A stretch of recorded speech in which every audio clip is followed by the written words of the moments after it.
Hello दोस्तों, मैं आशीष कुमार अपने YouTube channel Bihar GK tricks में आपका स्वागत करता हूं। आज हम लोग एसपीडी के रेलवे समान विज्ञान के अंतर्गत प्रैक्टिस सेट 82 के सभी प्रश्नों को इस वीडियो में पढ़ेंगे।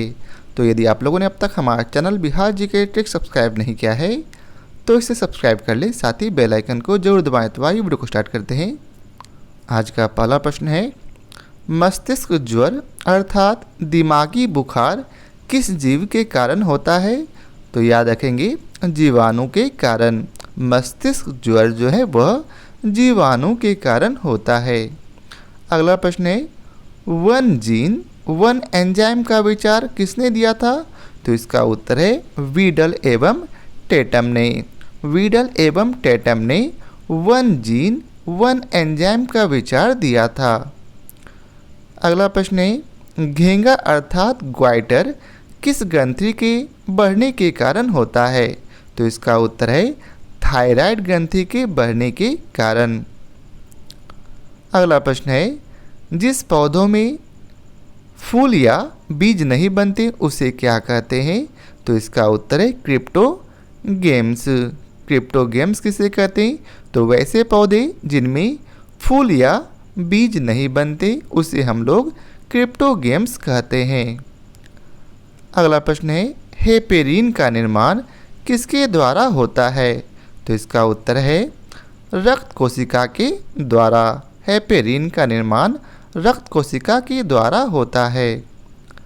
अगला प्रश्न है, सुस्तम जीवित कोशिका कौन सी है? तो इसका उत्तर है माइकोप्लाज्मा की। माइकोप्लाज्मा की जो कोशिका है वह सबसे सुस्तम जीवित कोशिका है। अगला प्रश्न है, कवक में संचित भोज्य पदार्थ कौन सा है? तो इसका उत्तर है ऑप्शन सी अर्थात ग्लाइकोजन। कवक में जो भोज्य पदार्थ जमता है उसे हम लोग ग्लाइकोजन कहते हैं। अगला प्रश्न है, सबसे मजबूत मांसपेशी पाई जाती है किसमें? तो सबसे मजबूत मांसपेशी जबड़ों में पाई जाती है। कहाँ? जबड़ों में। अगला प्रश्न है, गोलाकार प्रोटीन का उदाहरण कौन सा है निम्नलिखित में से? तो याद रखेंगे एल्ब्यूमिन। एल्ब्यूमिन जो है वह गोलाकार प्रोटीन का उदाहरण है। अगला प्रश्न है, डीएनए का संश्लेषण किस प्रवस्था में होता है? तो डीएनए का संश्लेषण इंटरफेज प्रवस्था में होता है। किसमें? इंटरफेज प्रवस्था में।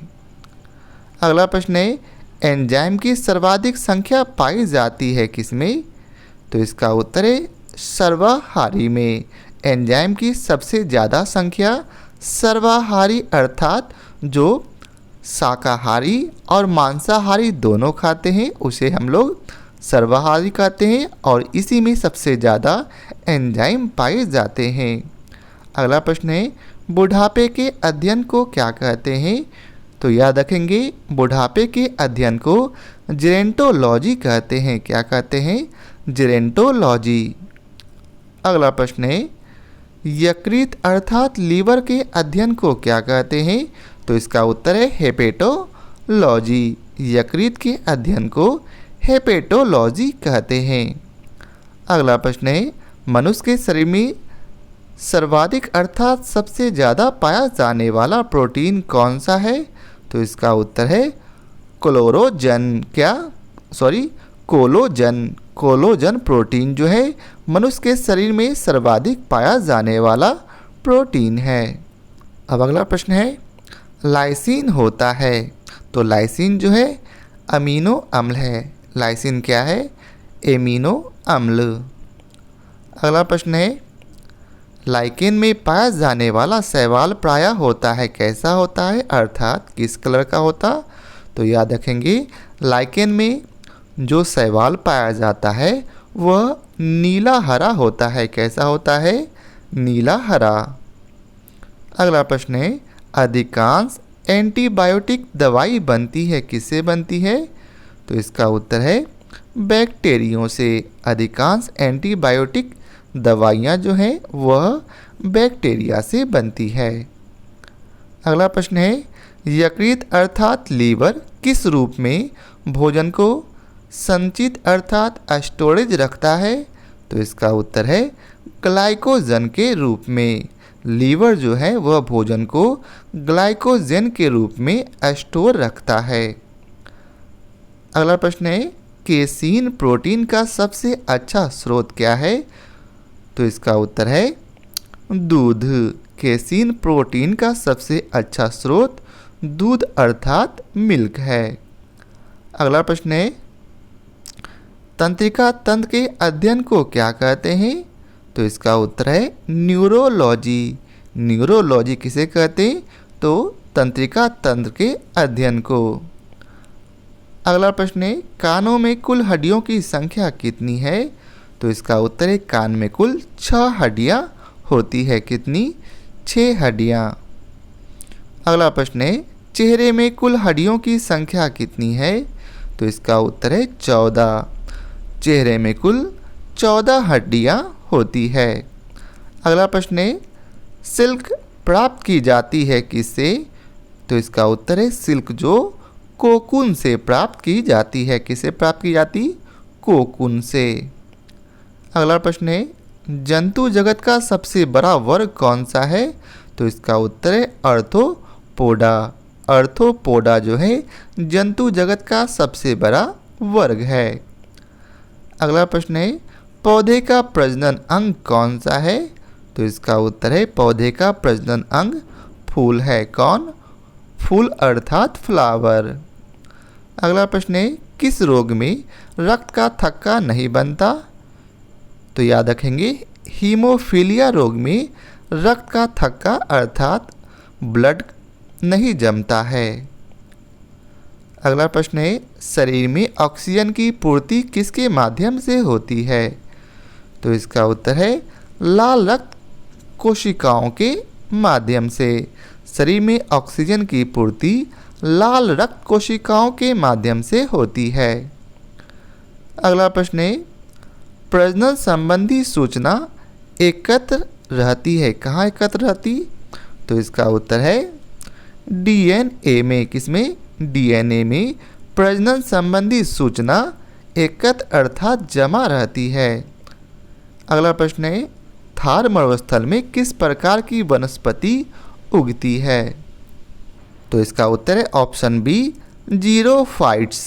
कौन सा? जीरोफाइट्स। अगला प्रश्न है दूषित जल पीने से कौन सा रोग हो सकता है? तो इसका उत्तर है हैजा रोग। दूषित जल पीने से हैजा रोग हो सकता है। अगला प्रश्न है रोहा अर्थात ट्रैकोमा किस अंग की बीमारी है? तो याद रखेंगे आँख की बीमारी है। किस अंग की? आँख की। अगला प्रश्न है हार्ट अटैक का कारण क्या है? तो इसका उत्तर है कोलेस्ट्रॉल। हार्ट अटैक का कारण कोलेस्ट्रॉल है। अगला प्रश्न है मानव रक्त में प्लाज्मा लगभग कितना प्रतिशत होता है? तो मानव रक्त में प्लाज्मा लगभग 55% होता है। कितना? 55%। अगला प्रश्न है एंजाइम सहायक होते हैं किसमें सहायक होते? तो एंजाइम जो है भोजन के पाचन में अर्थात भोजन को पचाने में सहायक होते हैं। अगला प्रश्न है टिबिया नामक अस्थि मानव शरीर में कहाँ पाई जाती? तो टिबिया नामक अस्थि जो है मानव शरीर में टांग अर्थात पैर में पाई जाती है। अगला प्रश्न है पौधों के रोगों का अध्ययन क्या कहलाता? तो पौधों के रोगों का अध्ययन को हम लोग पादप कायिकी कहते हैं। अगला प्रश्न है पिट्यूटरी ग्रंथि स्थित होती है कहाँ? तो इसका उत्तर है मस्तिष्क में। कहाँ स्थित होती? तो यह पिट्यूटरी ग्रंथि जो है वह मस्तिष्क में मौजूद होती है। अगला प्रश्न है कौन सा विटामिन दूध में नहीं पाया जाता? तो याद रखेंगे दूध में विटामिन सी नहीं पाया जाता है। कौन सा विटामिन? तो विटामिन सी। अगला प्रश्न है कार्बोहाइड्रेट्स में आते हैं। तो कार्बोहाइड्रेट्स में शर्करा और स्टार्च आते हैं। कार्बोहाइड्रेट्स में शर्करा और स्टार्च आते हैं। अगला प्रश्न है, निम्नलिखित में से किससे ऊर्जा प्राप्त नहीं होती है? तो इसका उत्तर है विटामिन से।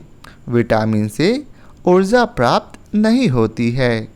अगला प्रश्न है, निम्नलिखित में से किसे रक्षात्मक पदार्थ कहा जाता है? तो इसका उत्तर है विटामिन को। किसे? विटामिन को।